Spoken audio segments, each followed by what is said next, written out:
Hey guys, welcome to my channel. Today we're doing a very special modification. We're doing a full build. So I had to extract all the audio, mute it, and I'm doing this in 3 times speed. Right now I'm just showing the parts. It's a 21700 C21 flashlight host body from Kaido, Maine. And there's an Sft70. So the driver is a boost driver, which means it takes a single cell 3 volts and boosts it to 6 volts. And I'm super excited about this. I did have to take the reflector out of my Pyeongman K45C. So I took the reflector out of there and then put it in the C21. And right now, so I had to take the MCPCB out of my Aplos T01.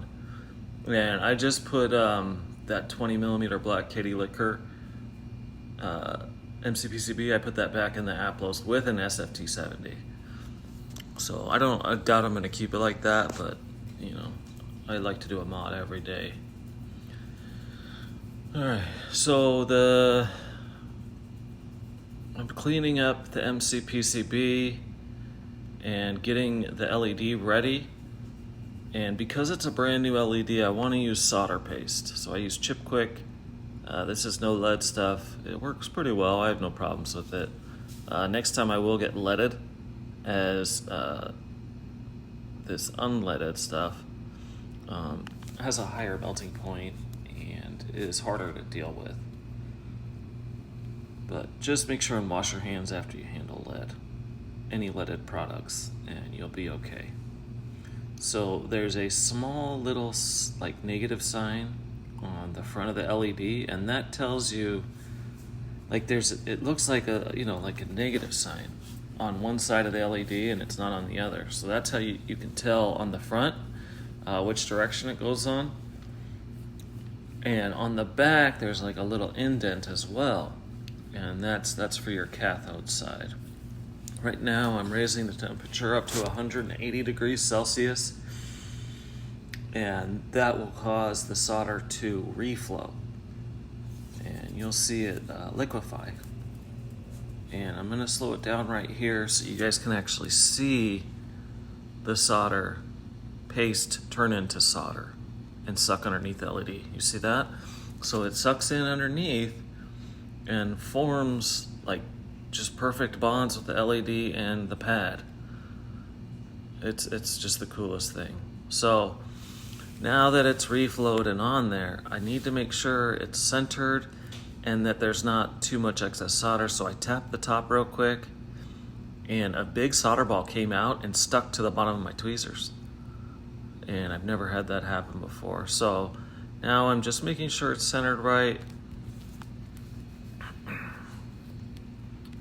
And I leave it on the hot pad while I do this so that the solder is flowing. It's soft. It's melted. So I can move the LED around and it won't stay where it's at. We can get it to move around. So now that that's set, I want to, the contacts I took the solder off, so I need to add more solder to the contacts, my positive and negative.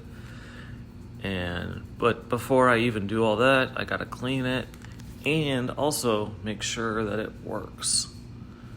So I'm gonna hook it up to my power supply.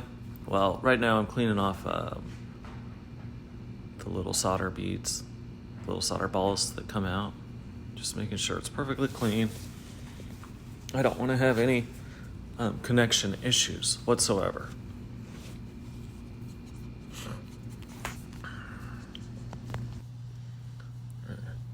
So after inspecting it, I also look in between like the middle pad and your anode and cathode pads, and I look for separation. I don't know if you're supposed to do that, but anyways, I do it because I just try and always be careful. And before you put any power to your LED via the pad, make sure that your LED is the correct way. You want to make sure your positive and negative are the correct way. Because if you don't, you could potentially burn it. It's a cute little driver, isn't it? Those little wires, just tinning them, getting it ready. And there's some flux paste. That is from, that's by Chip Quick as well. And I got that from Amazon for like $15. And you want to put that on anytime you're trying to bond anything together. So I make sure and put it on the pads. All right, let's check if it is hooked up correctly. Boom. We have power. Very exciting. All right. So now that I've done that, I'm going to put some solder on the contacts, and I want to make sure these are shiny balls. I know, it sounds weird, but I want shiny balls of solder. And then I'm going to connect the driver to the MCPCB and then hook up my power supply. There's the shiny little balls. Take a look at those.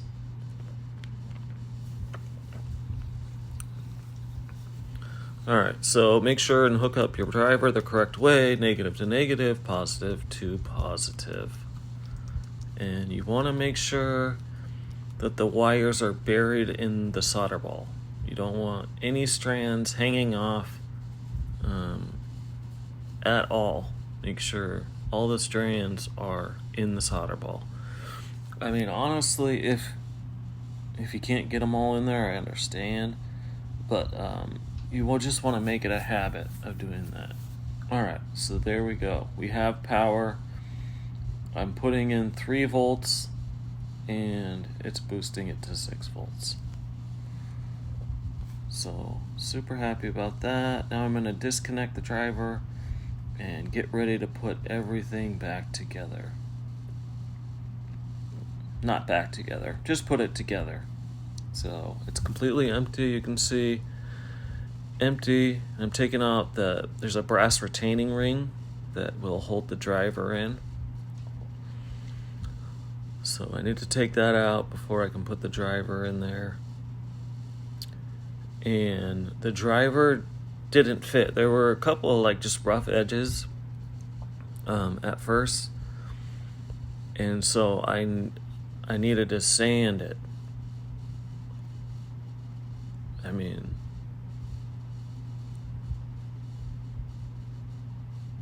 if I ever need to take this driver out, it's going to be a pain because it's in there super tight.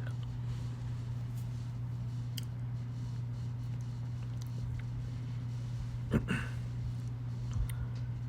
probably could have cut this part out, but I didn't. So you just want to sand very slowly. You want to take off as little as possible if you need to do this. Actually, I am kind of glad I showed this. That way, because I'm sure most of you will run into this. Because when they take these drivers apart, sometimes they leave some edges. So I'm using some 320 grit and just taking as little as possible off.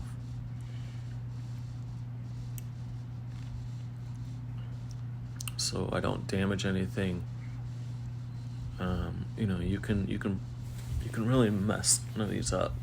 Luckily they're very tough, so it is kind of hard to mess them up, but nonetheless you can still do it.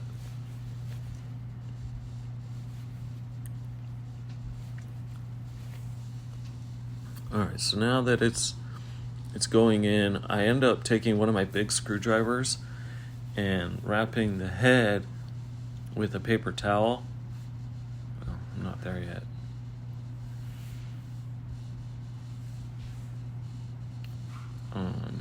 And that way I could push it in. And I don't want to scratch the driver.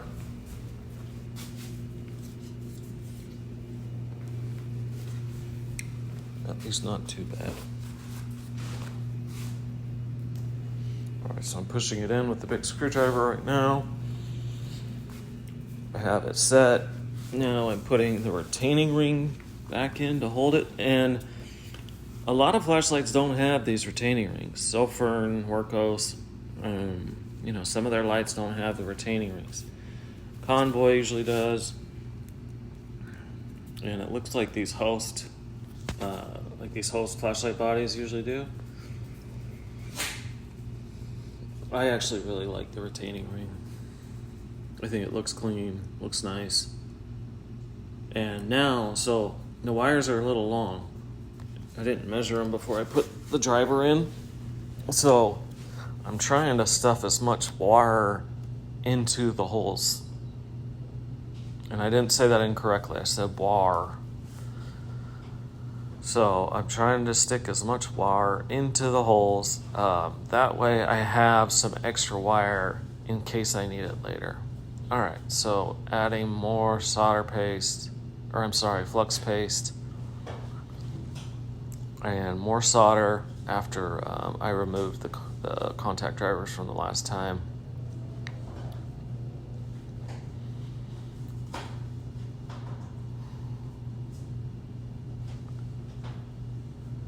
I'm using my little helping hands here.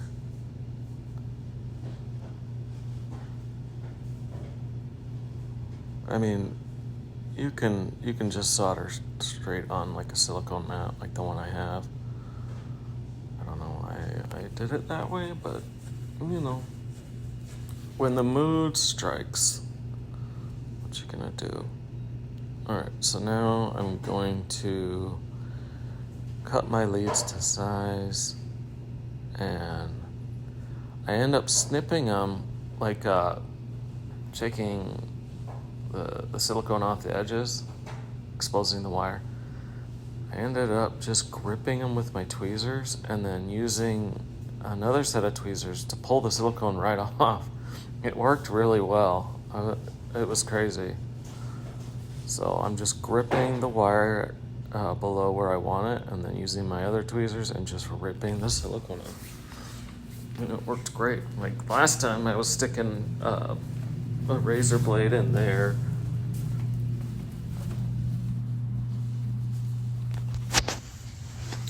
And it was a giant pain.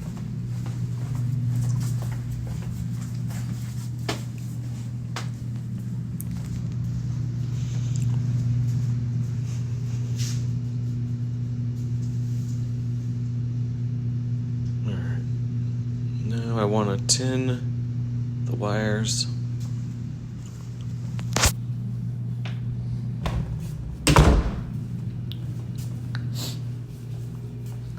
Any wire that you're trying to connect to any kind of electronic, you want to tin before you do it.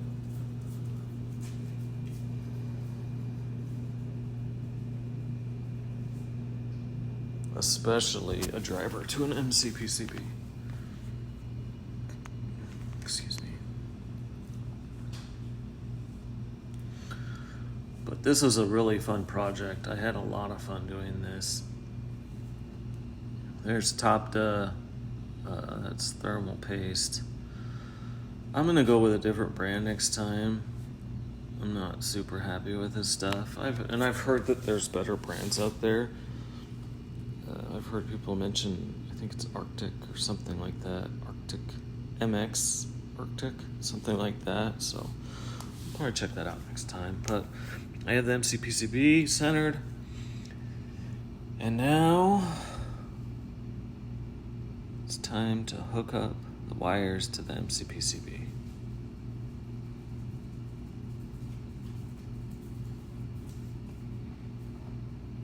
And I tried to zoom in as best as I could so you guys can see better. Looks like you can see pretty well.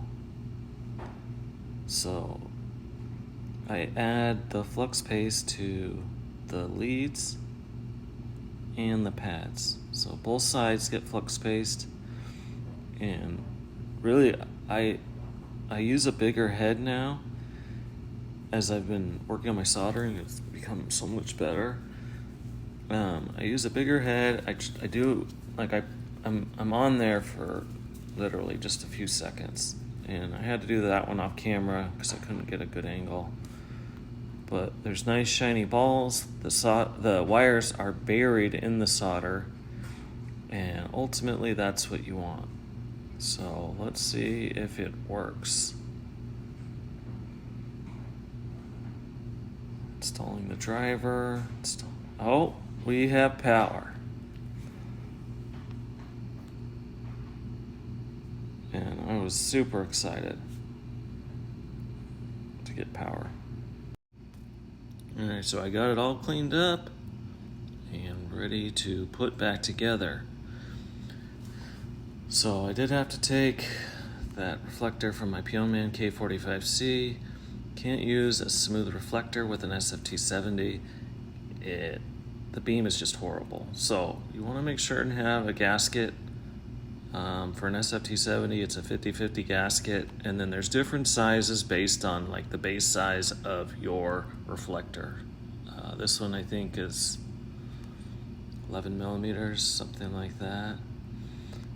But you just want to make sure everything is right, you know. And if you have the option, buy extra stuff, different sizes, because sometimes you can modify that stuff in case of what you have doesn't work.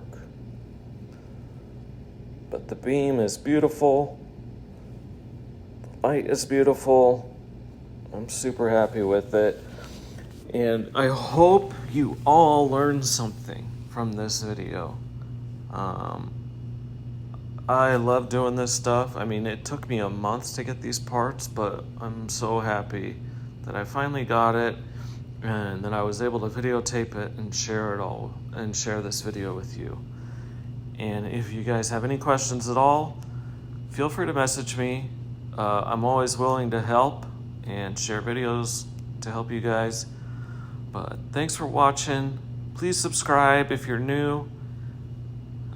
It helps me out a lot. And you guys remember to stay bright. And I'll see you in the next video. Let's look at some beam shots.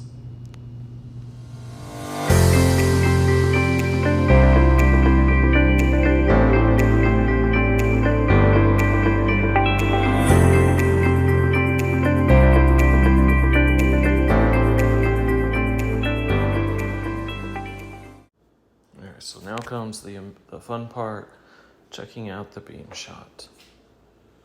And it's a really nice clean beam with the orange peel reflector. I'm going to show you how bad it looks with a smooth reflector in a minute. But just nice spill, tight hot spot. This is medium, high,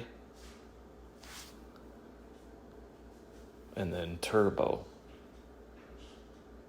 And that is one hell of a lot of light. I mean, even on medium, it's super high. I mean, there's a lot of light. There's strobe, which is double click, one click to exit. Back to turbo. And that's low again. So this is my Pionman K45C. And I took the smooth reflector out of this host flashlight that I got, as I thought I was going to do an Sft40. And I ended up, I had to take the reflector out of it, so I put a smooth reflector in here just to see how it looked. And it's really ugly. You can see like a lot of artifacts. The beam isn't very uniform. There's a lot of light going in different directions. I mean, it's still a lot of light, but it just doesn't look anywhere as good as my build. And here you can see how the beam is so focused on the left with the build, and the smooth reflector on the right. The light is going all over the place. So it's very focused with the orange peel reflector. It takes out all the artifacts. All right, so here's low.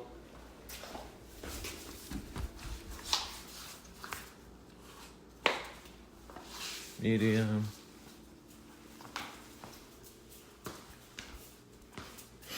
Hi.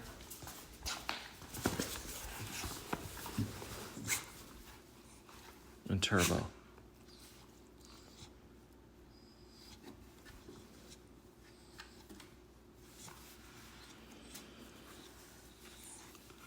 Strobe. All right, back to turbo. So I'm really happy you guys were all here for this and that you got to witness this. You know, I do hope you learned something. And if you have any questions, just message me. I'm always willing to help out anybody. I have a Facebook group called Flashlight Modders and Reviews. If you're new to my channel, please subscribe, and the rest of you guys stay bright. See you in the next video.